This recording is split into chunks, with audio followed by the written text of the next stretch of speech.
Hello guys, in this video I'm going to talk about a garden or a state of consciousness where if you plant your desire, it will manifest successfully and very fast. And this state is called as Gethsemane. And I'm going to explain in this video how to get to this state.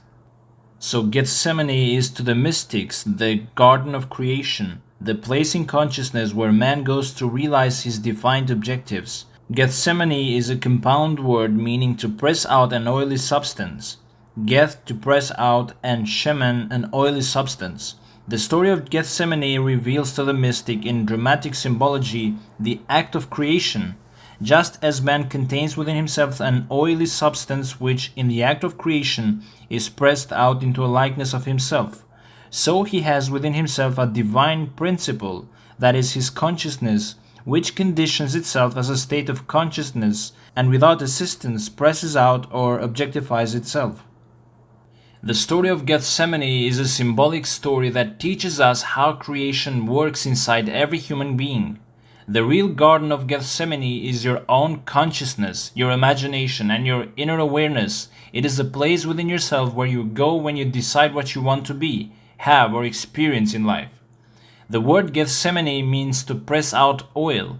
Neville uses this as a symbol to explain manifestation, just as oil is hidden inside something and then pressed out so it can be seen. Your outer life is pressed out from what is hidden inside you. That is your consciousness, inside your beliefs, assumptions, and imagination. So your imagination is the garden of creation. Your desired state is the seed. So your consciousness is the power that makes it grow. Whatever you constantly assume and feel to be true within yourself will eventually be pressed out and appear as your physical reality. And in that inner garden, you are deciding what version of yourself you will become. Will you continue to identify as the person who lacks, who struggles and waits, or will you identify as the person who already possesses the thing desired? The answer to this question determines what eventually appears in your world. The state you occupy becomes the life that you experience. This is about understanding that you are not merely reacting to life, you are constantly creating it through the states that you occupy. Every day you are planting something within yourself, every day you are identifying with a certain version of yourself, every day you are assuming something about your future, your relationships, your health, your money. And those assumptions are not harmless thoughts, they are seeds of future experiences, they are the inner causes that will later appear as outer effects. Neville is saying that Gethsemane is not really a physical garden, it is a symbol for your imagination and consciousness, the place inside you where all creation begins. When you decide what you want in life, whether it is money, love, health, success, or anything else, you must first go within and focus on that desire. Instead of paying attention to your current problems or circumstances, you place your attention on the outcome you want. This is what Neville calls entering the garden of creation. According to Neville, your consciousness is the creative power, so whatever you accept as true about yourself eventually shows up in your life. If you constantly feel that you are unlucky, unwanted, or unsuccessful, those assumptions will be reflected in your experiences. And if you feel that you are loved, successful, secure, and blessed, those assumptions will also be reflected in your experiences.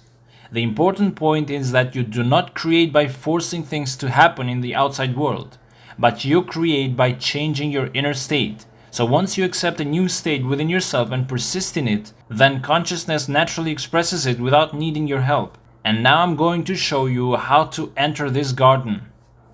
So a garden is a cultivated piece of ground, a specially prepared field where seeds of the garden's own choice are planted and cultivated. So Gethsemane is such a garden, the place in consciousness where the mystic goes with his properly defined objective. And this garden is entered when man takes his attention from the world around about him and places it on his objectives. So man's clarified desires are seeds containing the power and plans of self-expression, and like the seeds within man, these too are buried within an oily substance that is a joyful, thankful attitude of mind. And here Neville uses the idea of a garden to explain how manifestation works. He wants you to think about what a real garden is. A garden does not grow by accident. It is a place that you prepare carefully. You, the gardener, chooses what you want to grow. So your consciousness works exactly the same way. Your mind is the garden, and every day you are planting seeds in it through your thoughts, assumptions, beliefs, and imaginal acts. Whether you realize it or not, you are always planting something. And pay attention here.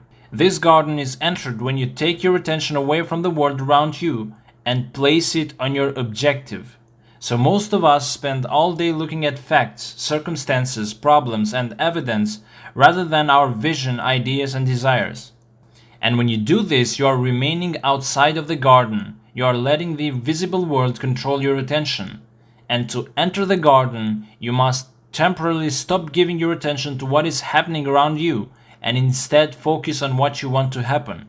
You turn inward and place your attention on the fulfilled desire rather than the present condition. For example, if you want financial freedom, by entering the garden means mentally moving away from thoughts of debt, lack, and limitation, and placing attention on the feeling of already being financially secure. And if you want a loving relationship, entering the garden means taking attention away from loneliness and placing it on the feeling of already being loved and chosen.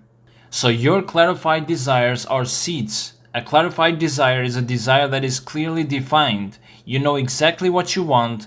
It is no longer a vague wish. It becomes a specific objective. Just as a tiny seed contains an entire tree hidden within it, Neville says your desire contains within itself everything needed for its fulfillment. The desire is not empty. The possibility of its fulfillment is already contained within it. And now Neville says that the seed must be buried in oil, which he interprets as a joyful and thankful attitude of mind. So your desire should not be planted in fear, worry, doubt, or desperation. It should be planted in gratitude and confidence. You should imagine the desire as already fulfilled and feel thankful for it now. Not thankful because you physically see it, but thankful because you have accepted it inwardly. So gratitude implies possession. When you are truly grateful for something, you are mentally claiming that it is already yours. And the grateful feeling tells consciousness that the desire has already been accepted. So instead of waiting and hoping, you mentally move into possession. So you plant the desire in your imagination and feel grateful that it is yours and allow consciousness to bring it into expression. So when you stop focusing on the outside world and focus instead on your fulfilled desire, you enter the inner garden of creation. And there you plant the seed of your desire by imagining it fulfilled and covering it with gratitude, joy, and confidence. And a desire planted in consciousness, it naturally grows into a physical experience. So your job is simply to choose the seed, plant it, and remain faithful to it rather than constantly digging it up with doubt and worry. Alright guys, that's it for this video. I hope you find it helpful and see you in the next video. More amazing videos are coming, so stay tuned.